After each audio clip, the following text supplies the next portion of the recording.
Servus, I'm Jeno Janovic.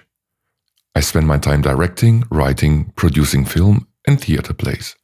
Kertész Mihály, who you probably know as Michael Curtis, was one of the directors that I worked with here in Cluj-Napoca. But more about this story later. Yeah, I lived and created my whole life here in the beautiful city of Cluj-Napoca.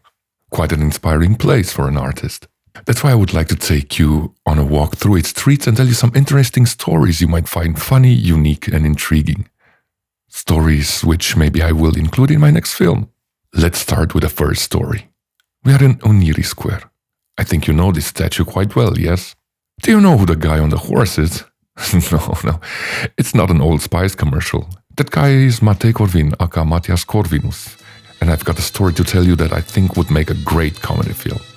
Matthias was the king of medieval Hungary, but having been born in Cluj-Napoca, he always came back to visit his hometown to check if everything worked properly. He was a very young king, but not easily fooled and always there for the people of his kingdom. He was even nicknamed Matthias the Just because he was always just and fair to the people he reigned over. One time he went on a walk in Cluj disguised as a student without his royal suit, trying not to grab the citizens' attentions. During his walk he saw something unlawful. People were being forced to transport wood for the judge of the town. Matthias, of course, being the just guy that he was, confronted the situation.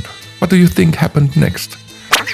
He got whipped and forced to work as well, but he did not reveal his identity. While working on moving the wood, he wrote on one of the pieces, "Here was King Matthias, where is justice?" After he finished working, he went back to his castle.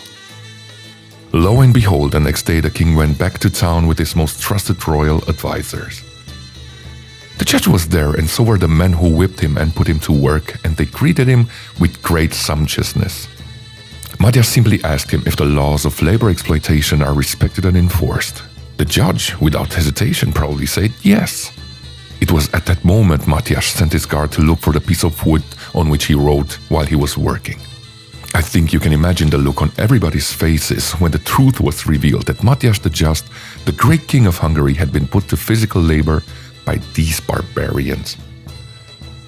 The judge was of course punished, and Matthias made sure that the laws were well respected from there on.